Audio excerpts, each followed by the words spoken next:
So the first question is a solution containing 1.8 gram of a compound, जिसका molecular formula दे रखा है, empirical formula दे रखा है, and 40 grams of water is observed to freeze at minus 0.465 degrees Celsius. और इसके basis पर फिर अपन को molecular formula तक पहुंचना है. तो ये कॉलिगेटिव प्रॉपर्टी पर बेस्ड क्वेश्चन है. इसमें अपन को मोलर मास फाइंड करना होगा और फिर मोलर मास से अपन मॉलिक्यूलर फॉर्मूला तक पहुंच पाएंगे.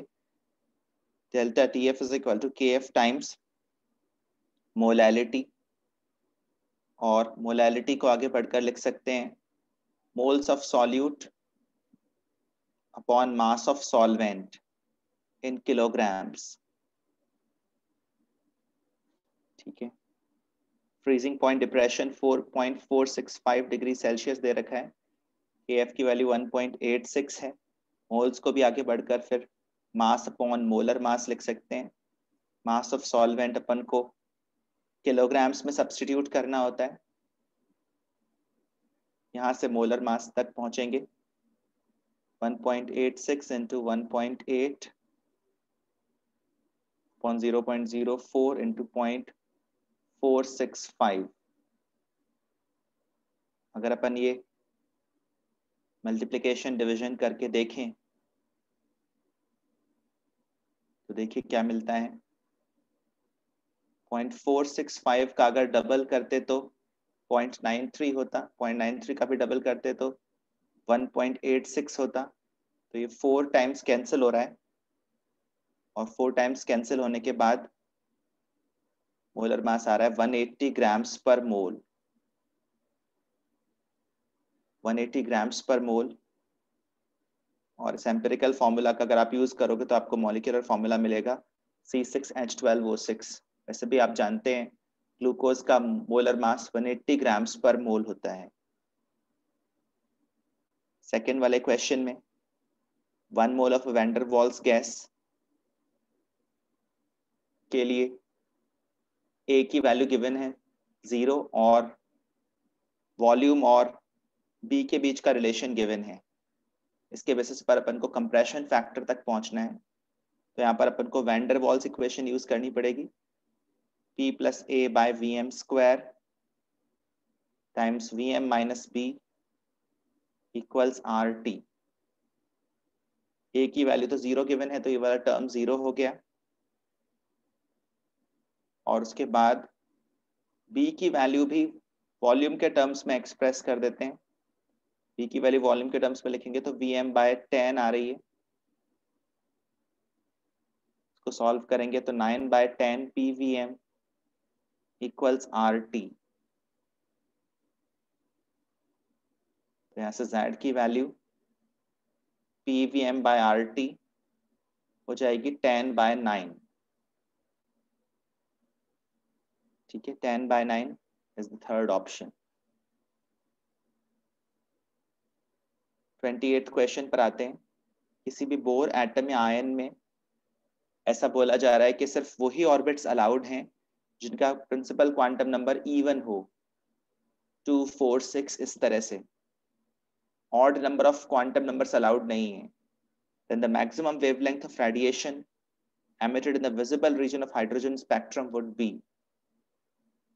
Visible region में maximum wavelength क्या emit हो सकती है? तो visible region आपको पता होना चाहिए. बामर सीरीज में मिलता है.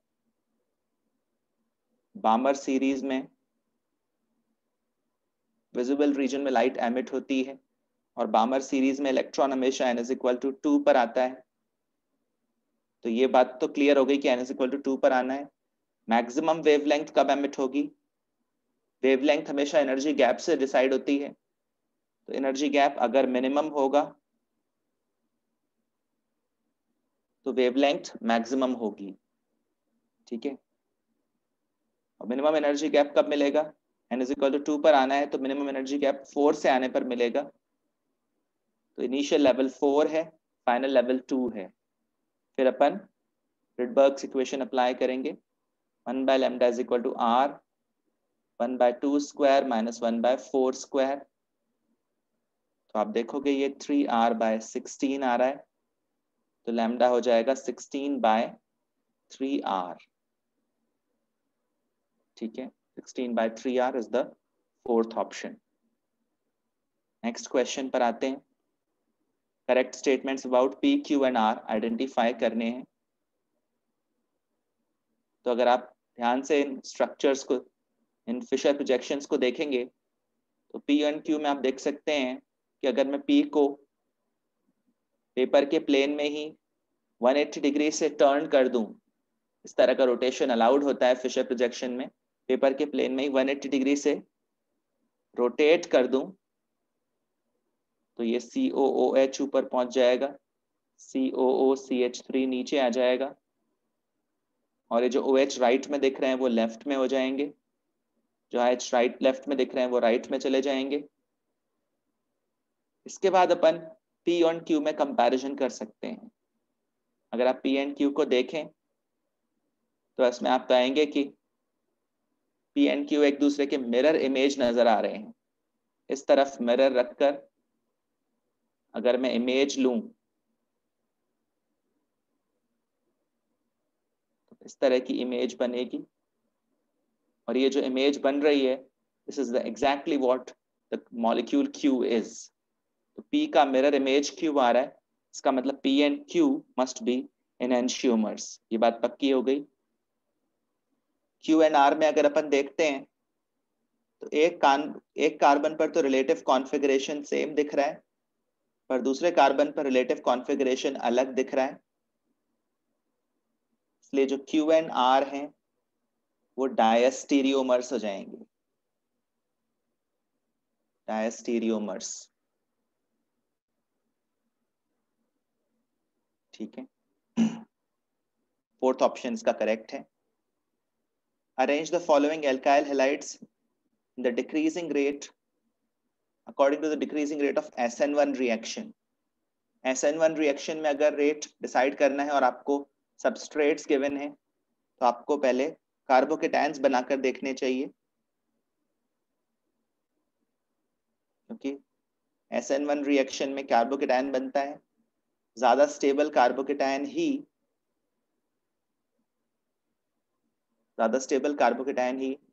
ज्यादा रिएक्टिव एल्काइल हैलाइड बनाएगा। तो इनमें सबसे ज्यादा स्टेबल कार्बोकेटायन ये वाला है, एलाइलिक कार्बोकेटायन।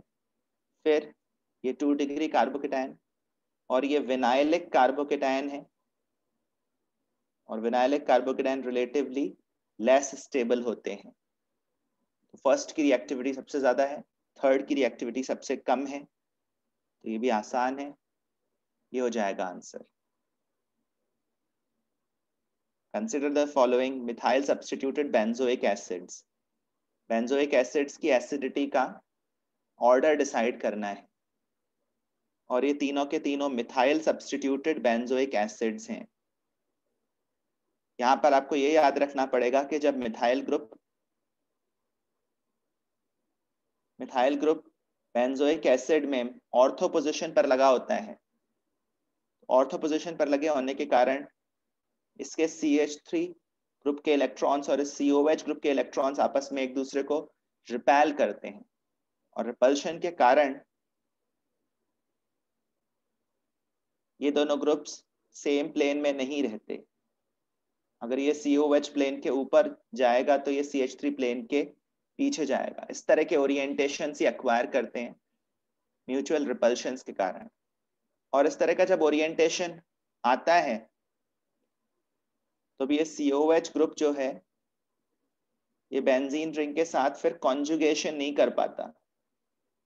ये COH ग्रुप बेंजीन रिंग के साथ रेजोनेंस में तभी पार्टिसिपेट कर सकता था जब ये उसी प्लेन में रहे जिस प्लेन में बेंजीन रिंग है, लेकिन ये वाला ग्रुप अब बेंजीन रिंग के प्लेन में नहीं रहा, और इस वजह से ये जो पाई इलेक्ट्रॉन है ये COH की तरफ रिलीज नहीं हो पाएगा, और क्योंकि ये पाई इलेक्ट्रॉन यहाँ पर रेजोनेंस के चलते रिलीज नहीं हो पाएगा डिफरेंट प्लेन होने की वजह से,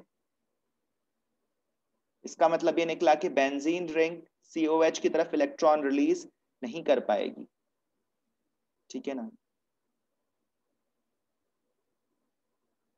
benzene ring won't be able to release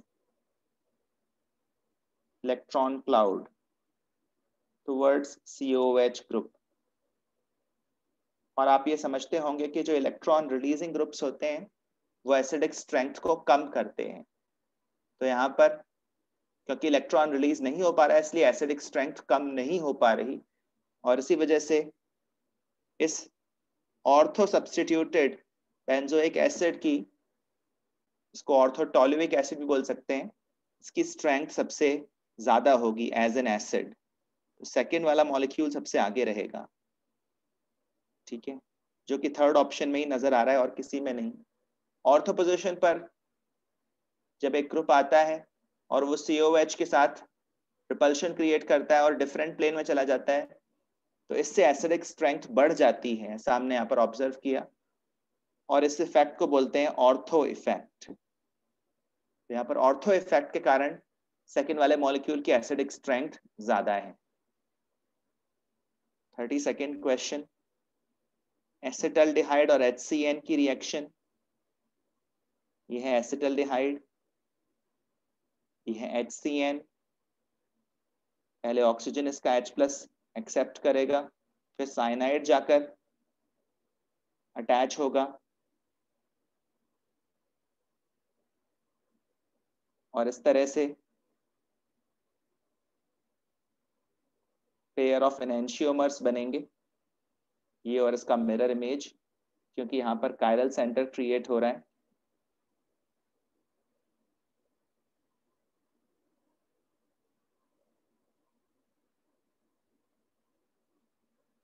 ठीक है, और उसके बाद ये बोल रहा है कि कंप्लीट एसिड हाइड्रोलिसिस भी कर रहे हैं और हीटिंग भी कर रहे हैं।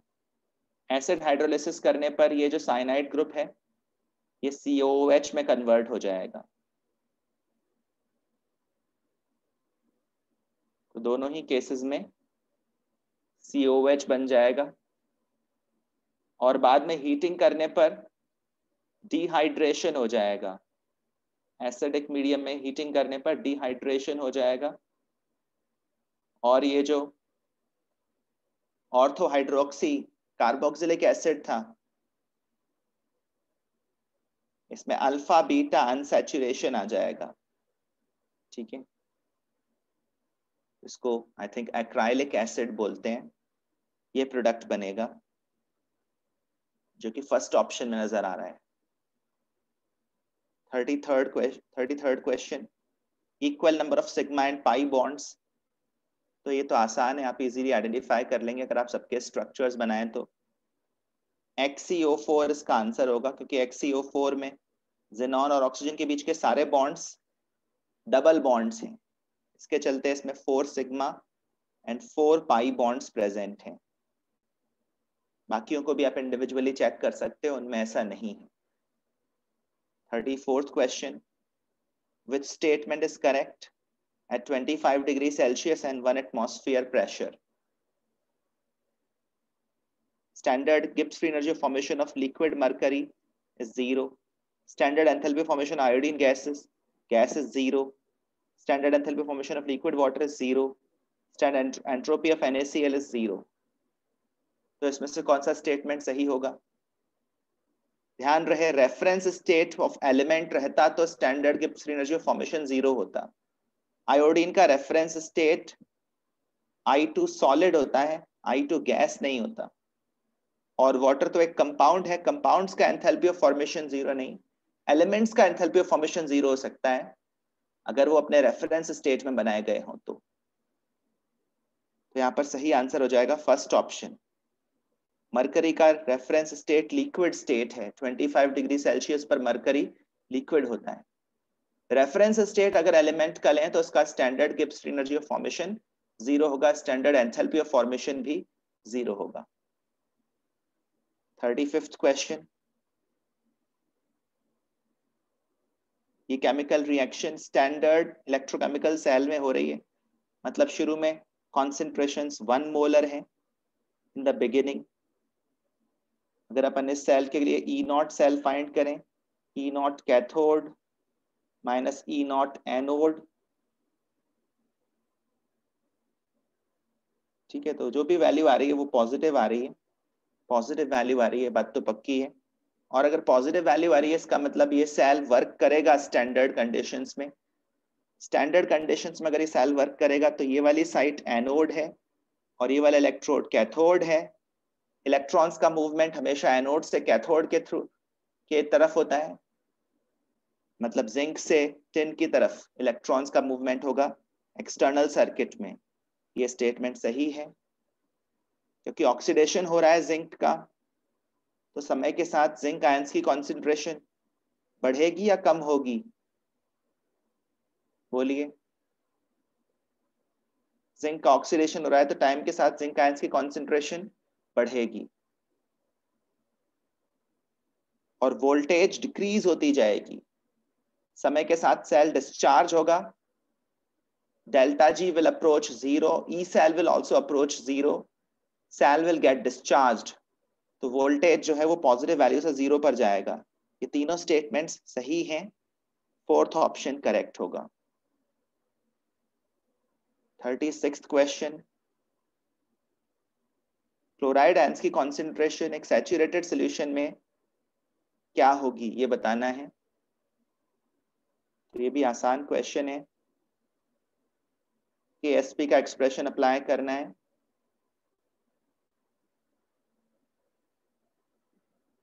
PbCl2 के डिसोल्यूशन पर lead ions and chloride ions बनेंगे और जितने लेड आयंस बनेंगे उसके डबल क्लोराइड आयंस बनेंगे। बस यहां से अपनी इक्वेशन बन जाएगी, x टाइम्स 2x का square is KSP,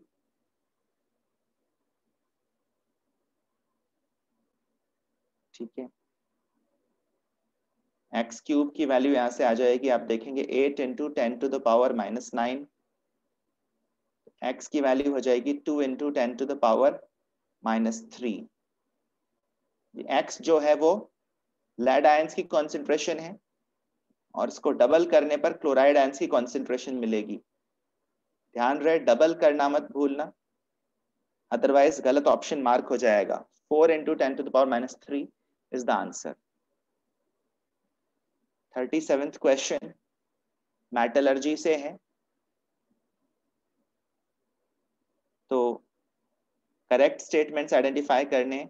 A depressant prevents certain type of materials to come to the froth, ये बात तो सही है।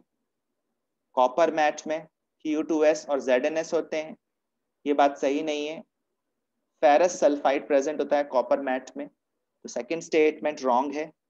सेकंड स्टेटमेंट रॉन्ग है, इसका मतलब फर्स्ट ऑप्शन गलत है, थर्ड ऑप्शन गलत है।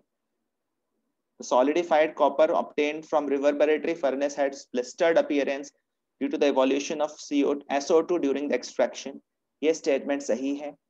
Zinc can be extracted by self reduction, ये स्टेटमेंट सही नहीं है। कॉपर को सेल्फ रिडक्शन से ऑब्टेन करते हैं, मरकरी को करते हैं, जिंक को नहीं करते। फोर्थ स्टेटमेंट गलत होने के कारण डी ऑप्शन भी नहीं हो सकता, सेकेंड ऑप्शन ही करेक्ट होगा, ठीक है। 38th क्वेश्चन इनऑर्गेनिक केमिस्ट्री पर बेस्ड है, इसमें तो अब फैक्ट्स पता होने चाहिए। Mark the incorrect statement.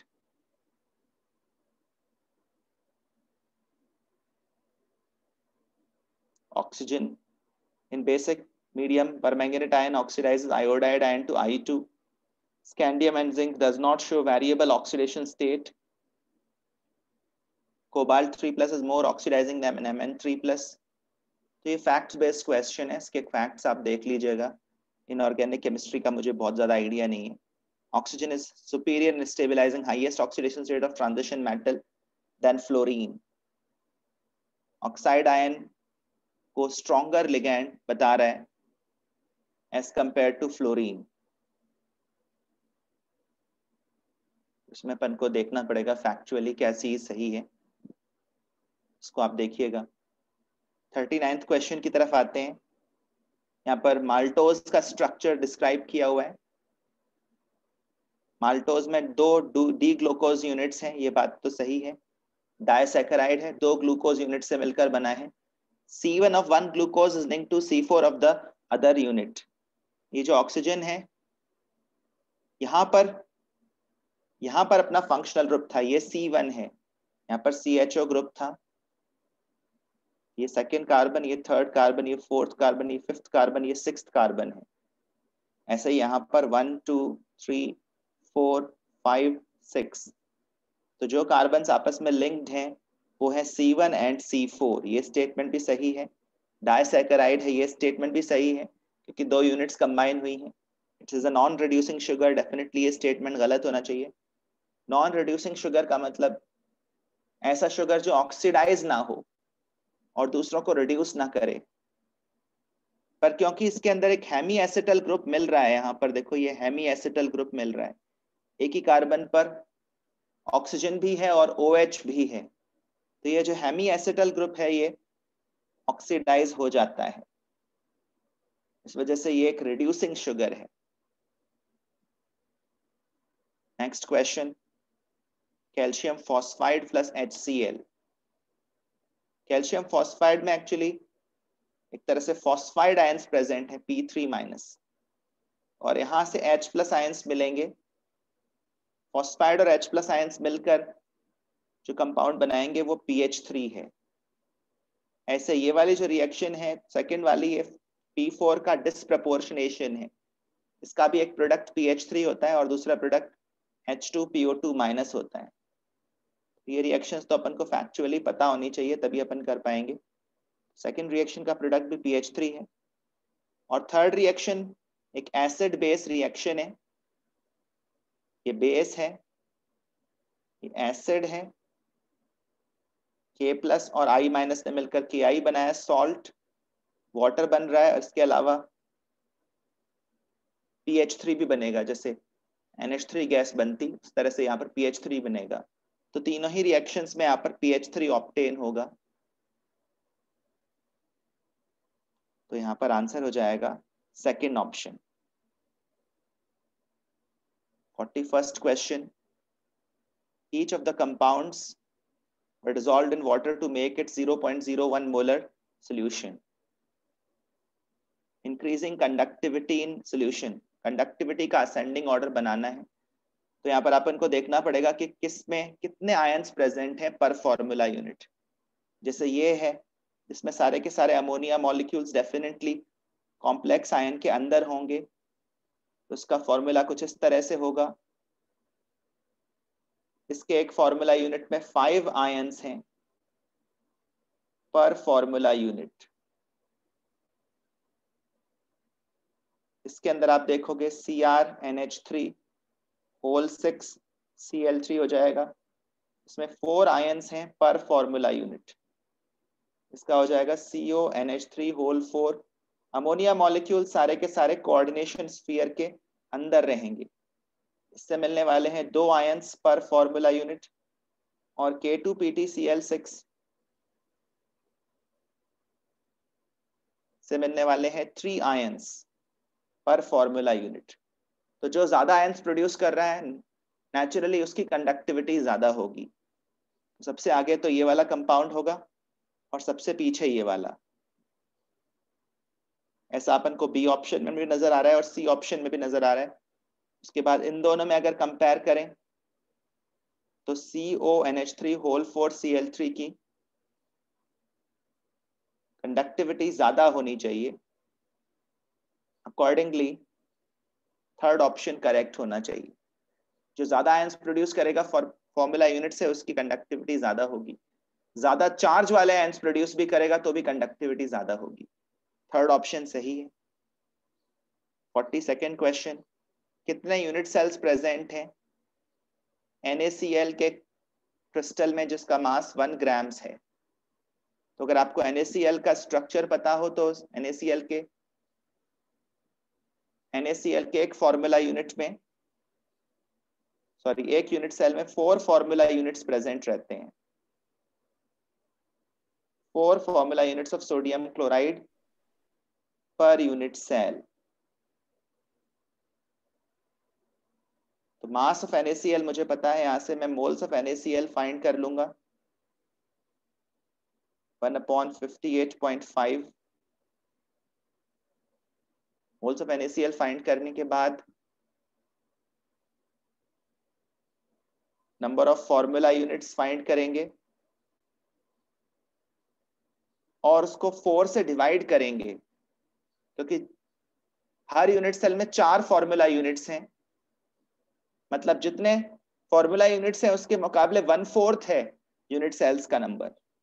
इस बात को समझना पड़ेगा। 6.02 इंटू 10⁻23 से डिवाइड किया, मल्टीप्लाई किया नंबर ऑफ मोल्स को, अंदाजे से लिखूं तो ये 1 इंटू 10⁻22 फॉर्मूला यूनिट्स हैं अप्रोक्सीमेटली। और यहां से अगर नंबर ऑफ यूनिट सेल्स देखें तो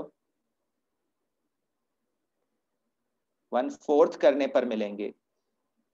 1 इंटू 10⁻22 का 1/4 करने पर मतलब 2.5 इंटू 10⁻21 यूनिट सेल्स। ये एक अप्रोक्सीमेट कैलकुलेशन थी, पर इससे भी पता चल रहा है कि फर्स्ट ऑप्शन सही होना चाहिए। ठीक है ना, एक यूनिट सेल 4 फॉर्मूला यूनिट्स, एक फॉर्मूला यूनिट मतलब 1/4 unit cell. 43rd question, excess of HI लिया हुआ है। एक्सेस ऑफ HI लेने पर भी ये जो फिनॉल वाला OH ग्रुप है ना, ये सब्स्टिट्यूट नहीं हो पाएगा। यहाँ पर सब्स्टिट्यूशन करना पॉसिबल नहीं है, क्योंकि यहाँ पर ऑक्सीजन जो है वो बेंजीन रिंग के साथ कॉन्जुगेशन में है।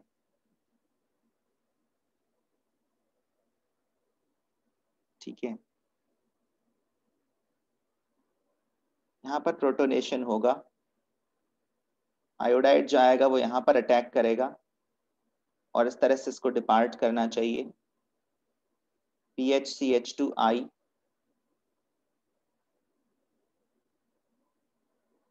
और इस तरह का प्रोडक्ट मिलना चाहिए।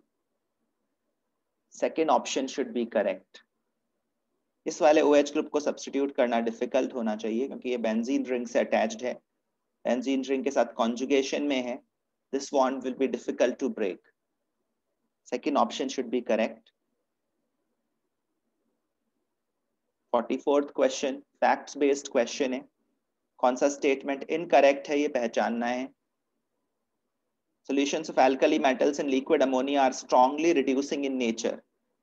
ये स्टेटमेंट तो सही है, क्योंकि जब मेटल्स को अमोनिया में डिसॉल्व करते हैं तो मेटल्स इलेक्ट्रॉन लूज कर देते हैं, और वो इलेक्ट्रॉन भी अमोनिया से सराउंडेड रहता है। इसको अमोनिएटेड इलेक्ट्रॉन बोलते हैं, और ये इलेक्ट्रॉन दूसरे सब्सटेंसेस को रिड्यूस करने के काम आता है। तो सोडियम या कोई भी एल्कली मेटल अमोनिया में डिसॉल्व करने के बाद इलेक्ट्रॉन दूसरों को दे पाता है, मतलब रिड्यूस कर पाता है। तो ये स्टेटमेंट सही है।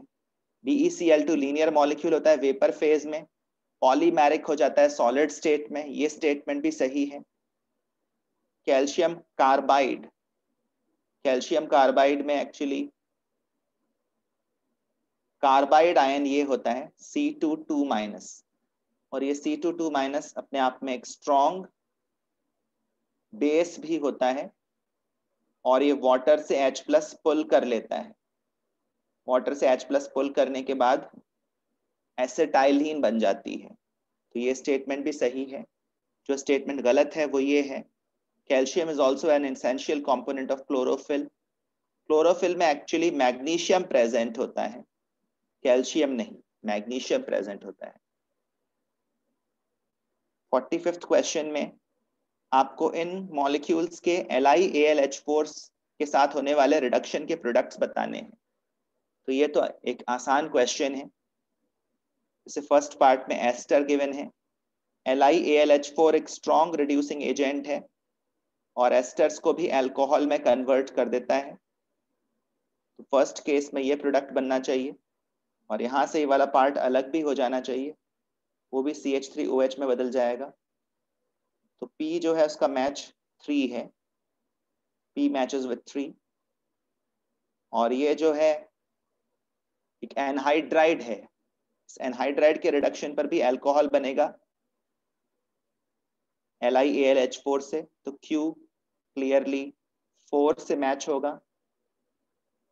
PHCOCl के रिडक्शन से भी अल्कोहल बनेगा, एसिड क्लोराइड्स भी रिड्यूस हो जाते हैं, R से बनेगा 2, और ये जो अमाइड है, अमाइड के रिडक्शन से अमीन्स बनेंगे, PH CH2 CH2 NH Me, ये अमीन बनेगा, जो कि फर्स्ट ऑप्शन पे नजर आ रहा है। So S should match with 1. S matches with 1, R matches with 2, Q matches with 4, P matches with 3. Second option सही होगा। अब आ जाते हैं न्यूमेरिकल वैल्यू क्वेश्चंस की तरफ। फर्स्ट क्वेश्चन में अपन को फर्स्ट ऑर्डर रिएक्शन बताई गई है। इसमें A गैस है, B गैस है, लेकिन C सॉलिड है, और ये रिएक्शन 400 mmHg प्रेशर लेते हुए करवाई गई। शुरू में A का प्रेशर 400 mmHg है, 48 मिनट्स के बाद कितना प्रेशर हो जाएगा? तो ध्यान से देखो, हाफ लाइफ 24 मिनट्स है, तो A का प्रेशर 24 मिनट में आधा हो जाएगा। लेकिन हम जानते हैं कि फर्स्ट ऑर्डर रिएक्शंस की सारी हाफ लाइफ्स बराबर होती हैं, तो 400 से 200 जाने पर और 200 से 100 जाने पर भी टाइम बराबर ही लगेगा, 24 मिनट्स ही। 48 मिनट्स का जो टाइम दिया हुआ है, ये 2 हाफ लाइव्स हैं। 2 हाफ लाइव्स में प्रेशर ऑफ रिएक्टेंट 1/4 रह जाएगा, और अगर ये 1/4 रह जाएगा तो B कितना बन जाएगा? बस ये देखकर ही अपना आंसर आ जाएगा। C तो सॉलिड है, A का प्रेशर 400 mmHg से 100 mmHg पर पहुंच चुका है, 300 mmHg का रिडक्शन आ चुका है, तो B का प्रेशर इसका डबल बढ़ चुका होगा, 600 mmHg। C तो सॉलिड है, उसका कोई प्रेशर में कंट्रीब्यूशन नहीं है, यही बस 2 सब्सटेंसेस प्रेशर में कंट्रीब्यूट कर रहे हैं। Total pressure created is 700 mmHg। 46 question का आंसर 700। 47th क्वेश्चन में ऑक्सिलेट आयंस का परसेंटेज बाय मास बताना है। इतना मास का सैंपल है ऑक्सिलेट सॉल्ट का, जिसको 100 ml में डिसॉल्व किया गया, 100 ml सोल्यूशन बनाया गया, और फिर KMnO4 के साथ रिएक्ट करवाया गया। KMnO4 की नॉर्मेलिटी दे रखी है एसिडिक मीडियम में। एसिडिक मीडियम में आपको पता होना चाहिए MnO4 माइनस Mn2 प्लस में बदलता है, 5 इलेक्ट्रॉन्स गेन करता है। तो इसके लिए N फैक्टर जो है वो 5 हो गया। नॉर्मेलिटी होती है N factor times molarity. Normality यहाँ पर 1/20 दे रखी है, 1/20, ये 1/20 नॉर्मल है। N फैक्टर 5 है, एक परमैंगनेट आयन जितने इलेक्ट्रॉन्स गेन कर रहा है वही N फैक्टर है। यहाँ से हमें मोलैरिटी मिल जाएगी। अगर आप मोलैरिटी में कंफर्टेबल हैं तो मोलैरिटी में इसको ले आए और फिर आगे बढ़ें। तो मोलैरिटी आ गई। उसके बाद ऑक्सिलेट आयन क्या होते हैं वो भी अपन को पता होना चाहिए।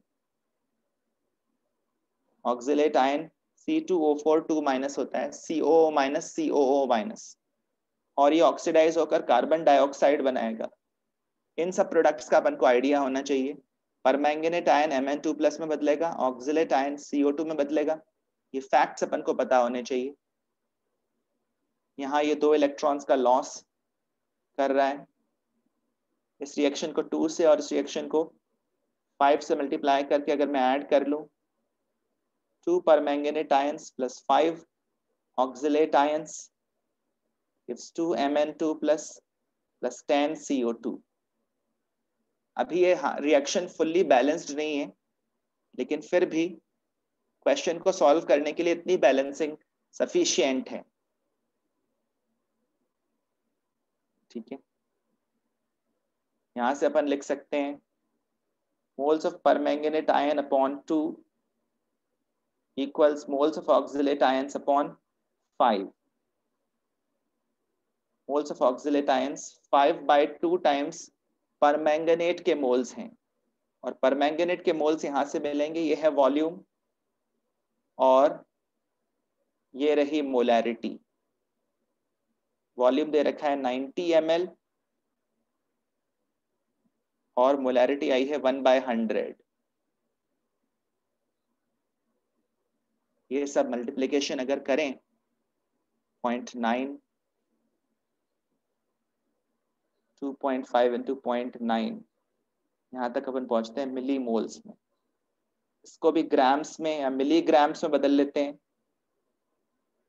ऑक्सिलेट आयंस का मास,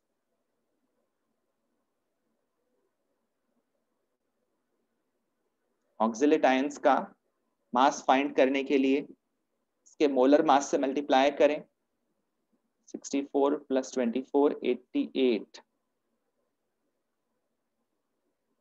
तो देखो ये कितना आ जाता है। 44 इंटू 5 इज 220 इंटू 0.9 ग्राम्स। इतना मास आ रहा है, और पूरा मास अपन को क्वेश्चन ने दे रखा है 0.3 ग्राम्स। इस 0.3 ग्राम्स में मास परसेंटेज फाइंड करना है। ये तो मिलीग्राम्स है, ध्यान रहे। 220 into 0.9 milligrams upon 0.3 milligram 0.3 grams, जिसको अपन लिख सकते हैं 300 मिलीग्राम मल्टीप्लाइड बाय 100। तो देखो क्या बनता है यहां से 66%। ऑक्सिलेट आयंस 66% है कंपाउंड के अंदर, सैंपल के अंदर। 66% is the answer. 48th question आसान है अगर आपको रेजोनेंस का आइडिया हो तो। पर क्लोरेट आयन होता है ClO4-, ये पता होना चाहिए। पर क्लोरेट ClO4-, ClO3- को बोलते हैं क्लोरेट, ClO2- को बोलते हैं क्लोराइट, और ClO- को बोलते हैं हाइपोक्लोराइट। तो ये सारे नाम ध्यान रहने चाहिए। ClO4- का एक ल्यूइस स्ट्रक्चर ये है जिसमें अपन देखते हैं कि 7 बॉन्ड्स 4 लोकेशंस पर बटे हुए हैं। तो एवरेज बॉन्ड ऑर्डर हो जाता है 7/4, 7 बॉन्ड्स इन 4 लोकेशंस। यहां से डायरेक्टली क्लेम कर सकते हैं बॉन्ड ऑर्डर 7/4 मतलब 1.75 है। 49th क्वेश्चन में सेकेंड पीरियड के कुछ एलिमेंट्स मेंशन किए गए हैं और बोला गया है कि किन किन की इलेक्ट्रॉन एफिनिटी नाइट्रोजन से ज्यादा है। नाइट्रोजन की इलेक्ट्रॉन एफिनिटी इसलिए कम होती है क्योंकि नाइट्रोजन में अगर अपन इलेक्ट्रॉन ऐड करते हैं तो 2p सब शेल में इलेक्ट्रॉन्स की पेयरिंग स्टार्ट हो जाती है, और इस पेयरिंग के जस्ट बिगिन होने से रिपल्शन सब्सटेंशियली बढ़ते हैं, और इसी वजह से नाइट्रोजन इलेक्ट्रॉन गेन करने की टेंडेंसी कम रखता है। इवन लिथियम के मुकाबले नाइट्रोजन की इलेक्ट्रॉन एफिनिटी कम है, बोरॉन से भी कम है, कार्बन से भी कम है, फास्फोरस से भी कम है, ठीक है, ऑक्सीजन और फ्लोरीन से भी कम है, बस एक बेरिलियम से ज्यादा है। इस तरह से 6 एलिमेंट्स ऐसे हैं जिनसे नाइट्रोजन की इलेक्ट्रॉन एफिनिटी कम है, ठीक है। तो ये बात अपन को पता होनी चाहिए। 50th question, one of the monomer of nylon 6 is an acid. How many COOH units are present in this acidic monomer? तो ये आपके लिए कोई नई बात नहीं है। हेक्सेन डायमीन, एक तो मोनोमर ये होता है नाइलॉन 6 का, और दूसरा कौन होता है adipic acid CH2 COOH COOH. One of the monomers is adipic acid and the other is hexane diamine. तो इस एडिपिक एसिड में आप देख सकते हैं 2 COOH यूनिट्स हैं। 2 is the answer,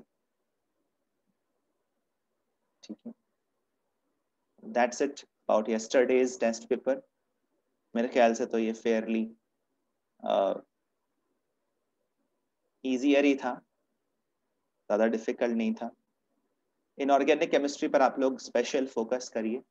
inorganic chemistry last time ज़्यादा वेटेज में थी, but at the same time दूसरे क्वेश्चंस भी आ सकते हैं, क्लास नोट्स, क्लास के फॉर्मूलाज अच्छे से रिवाइज कर लीजिए, सारे मॉक टेस्ट दीजिए, और जिस तरह की मिस्टेक्स हम अवॉइड कर सकते हैं उन सबको अवॉइड करने की कोशिश करिए। क्वेश्चन को प्रॉपरली रीड ना करना, ऑप्शंस अच्छे से ना देखना, इस तरह की मिस्टेक्स अवॉइड करिए तो आप अपने मार्क्स को मैक्सिमाइज कर सकेंगे। ठीक है, चलिए फिर मिलेंगे एक दूसरे डिस्कशन में।